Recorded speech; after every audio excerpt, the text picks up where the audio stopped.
દર્શક મિત્રો, અમે આપને અત્યારે સૌરાષ્ટ્રની સફરમાં ભાવનગર જિલ્લામાં લઈ જઈ રહ્યા છીએ. ભાવનગર જિલ્લાનો તાલુકો છે મહુવા. મહુવા તાલુકાના એક ગામડામાં એક નાના પરિવારમાં નેટસર્ફની પ્રોડક્ટથી ખૂબ સારું એવું પરિણામ મળ્યું છે. તો જાણકારી લઈએ છીએ એમની પાસેથી. શું નામ છે તમારું? વલ્લભભાઈ હિમજીભાઈ જેઠવા. આ તમારું કયું ગામ છે? વાલાવાવ. વાલાવાવ. આ વાલાવાવ ગામ તમારું આવે ક્યાં? મહુવા તાલુકો, જિલ્લો ભાવનગર, કોટડા ને બગદાણાની બેના સેન્ટરમાં. ઓકે. શું નામ છે તમારું બેન? દયાબેન. દયાબેન, શું પ્રોબ્લેમ હતો તમને?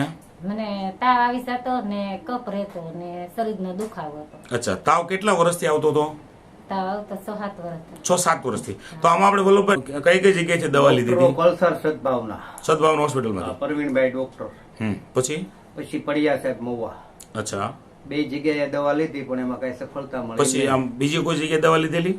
પછી બીજી દવા તો નાના મોટા ડોક્ટર ની તો ખૂબ લીધેલી. અચ્છા, પણ એમાં કોઈ સફળતા મળેલી નહીં. સફળતા મળેલી એટલે તાવ સતત આવતો હતો?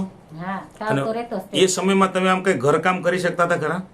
કામ કરી પણ એ પરાણે બરાબર છે. શરીર તો દુખાસ કરે તાવે. તો પછી તમને કઈ વસ્તુથી સારું થયું છે? અમે મારા એક મિત્રને મેં વોટ્સઅપ જોયો એટલે કિશોરભાઈ નામનો વોટ્સઅપ ખુલ્યો એટલે મેં એમાં એના ફોન નંબર હતા. એ ફોન નંબરનો કોન્ટેક્ટ કર્યો. કઈ જગ્યાએથી? મેં ઓલપાડ પાસે કોબા ગામ છે, કોબા ગામ કપાસ વીણો ગયેલો. સુરત ની આજુબાજુ. સુરત ની આજુબાજુ, બરાબર.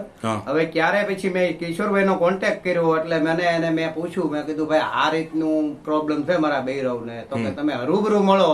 એટલે સુરત ની અંદર હું ગયો ને હીરાવાગ ની આજુબાજુમાં ઓફિસ હતી અને અહીંયા કિશોરભાઈ નો મેં કોન્ટેક્ટ કર્યો.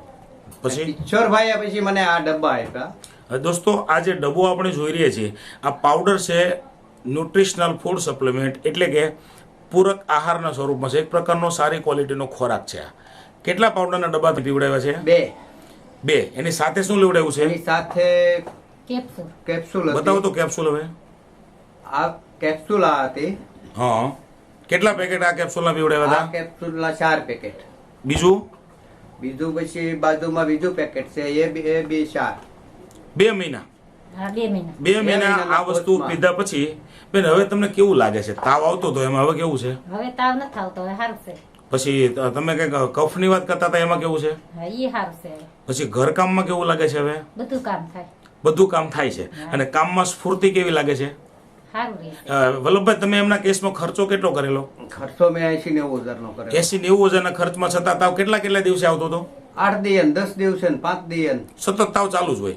અને આ પાવડર પીધા પછી હવે તાવ આવેલો ખરો? નહીં. તો આ પરિણામથી તમને કેવો સંતોષ છે? સારો સંતોષ છે. દોસ્તો, આપણે જોઈ રહ્યા છીએ કે એમના ચહેરા ઉપર સારી ચમક છે. મતલબ કે જે એકદમ ફીકો ચહેરો થઈ ગયો હતો અને અત્યારે તંદુરસ્તી દેખાય છે. બરાબર ને? કઈ કહેવા માંગો છો? હવે કહેવાનું તો મારું એ કે ભાઈ, જેને કોઈને આવો પ્રોબ્લેમ હોય, લાંબી બીમારી હોય, 5 વર્ષની, 10 વર્ષની, 8 વર્ષની, એને પણ કિશોરભાઈ નો સંપર્ક કરવો જરૂરી છે. અને આ દવાથી કોઈ પણ માણસને કોઈ નુકસાન થતું નથી. એ તમારો અનુભવ છે? બરાબર, એ અમારો અનુભવ છે. અને આ દવા લેવામાં તમને થોડો ખર્ચો પેલા થાય છે, પણ તમને આગળના સમયની અંદર જાતા તમને રાહત. બરાબર, મતલબ બીજો કોઈ પ્રોબ્લેમ નહીં થાય એવું તમારું કહેવાનું છે. બરાબર ને? તો પરિણામથી તો સંતોષ છે ને આપણે? સરસ.